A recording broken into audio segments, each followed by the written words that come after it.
Bonjour à tous, aujourd'hui on va voir une vidéo donc sur les sociétés coloniales et particulièrement sur les zoos humains. Alors peut-être que vous ne connaissez pas ce terme-là, il peut paraître effectivement extrêmement choquant. Alors au départ c'était surtout effectivement organisé par les États, dans le cadre de la propagande coloniale. Il s'agissait de reconstituer des villages africains, des villages asiatiques et de montrer donc à quel point effectivement la colonisation était prestigieuse et créait de l'exotisme, un sentiment d'aventure chez les gens qui venaient voir ces expositions coloniales. Et puis ensuite, c'est devenu un business privé, c'est-à-dire que des sociétés ont acheté des populations indigènes pour les exposer un peu partout en France et en Europe. Et ça a eu aussi beaucoup de succès. Et là, les populations étaient d'autant plus maltraitées. Ça fonctionnait véritablement comme des cirques itinérants qui montraient partout effectivement ces populations d'Afrique et d'Asie. Et donc, c'est devenu un business qui a duré très longtemps. Voilà, donc quelques images pour mieux comprendre ce qu'ont été les zoos humains et en quoi est-ce qu'effectivement ça illustre aussi la mentalité coloniale au début du XXe siècle. Ils se nomment Petite Capeline, Tambo, Moliko, Otabenga, Marius Kaolé et Jean Thiam. Ils font partie de ces 35 000 enfants, femmes et hommes, à avoir été exhibés de par le monde dans des zoos humains de 1810 à 1940.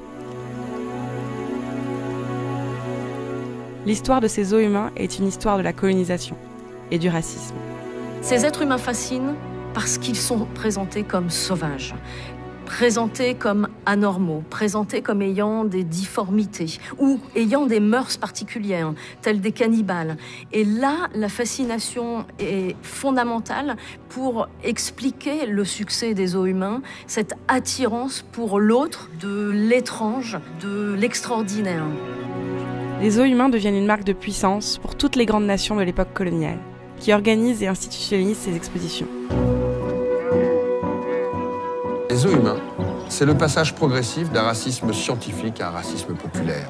Et jusqu'à maintenant, on se demandait comment ce passage s'était fait. Il n'est pas passé par les livres, il n'est pas passé par les films, le cinéma n'existe pas, il n'est même pas passé par les photos ou par les romans de Jules Verne.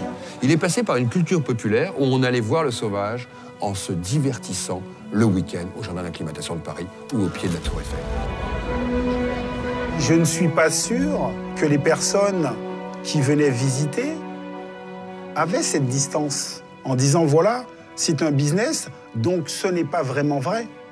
Ils sont en train de jouer. Mais je pense qu'à l'époque, non, il n'y avait pas cette distance. Et c'est ce qui est extrêmement dangereux.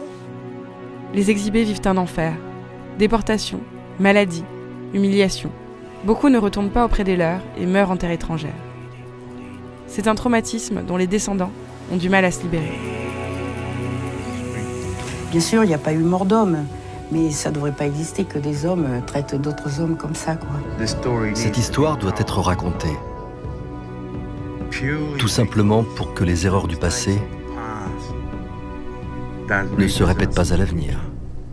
Au lendemain de la Seconde Guerre mondiale, ces zoos humains deviennent inappropriés.